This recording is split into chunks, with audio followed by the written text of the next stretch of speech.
Le château du Gorgebin a retrouvé tout son charme d'antan grâce à un ambitieux projet de rénovation. Lancé il y a 3 ans, le chantier est colossal. Ce château, situé à Brottes, à côté de Chaumont, était à l'étape de péril jusqu'à 2005, date de la création de l'Association internationale pour la sauvegarde du château du Gorgebin. Depuis, les choses s'accélèrent dans le but de redonner vie à ce lieu. Je suis immensément contente qu'on ait eu la chance d'avoir ce soutien. C'est vrai que je ne regardais pas les façades de la maison. Je m'en rends compte parce qu'elles étaient laides, elles étaient en très mauvais état et maintenant je le regarde et je me dis mon Dieu qu'il est grand, mais je le regarde avec plaisir. Cependant, cette restauration n'aura pas été possible seule. L'association a pu compter sur l'aide précieuse et financière de la Fondation du patrimoine pour pouvoir avancer sur la rénovation de ce patrimoine non classé monument historique grâce à l'opération Mission Patrimoine. Le château du Gorgebin ne bénéficie pas d'une protection au-dessus des monuments historiques, donc n'avait pas le droit non plus à toutes ces aides.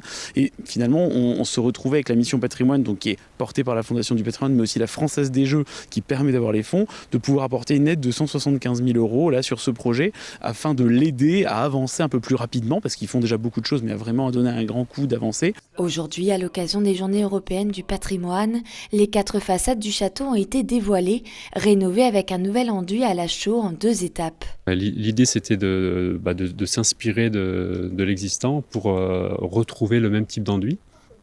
Et c'est pour ça que je tiens à préciser que c'était important de travailler à la chaux, parce que c'est avec ce liant-là que le château avait été construit à l'époque. Ça fait toujours quelque chose de se dire qu'on contribue à préserver un patrimoine qui a 300 ou 400 ans, et d'en prendre soin et de faire qu'il perdure dans le temps. Les menuiseries de ces faces ont elles aussi été changées, un remplacement de 21 fenêtres par un artisan local.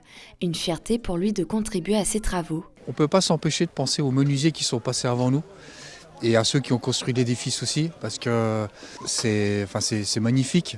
En plus, quand on est dans des bâtiments comme ça, il n'y a pas une pose qui se ressemble, parce qu'on rencontre, comme je disais tout à l'heure, des difficultés ou des surprises.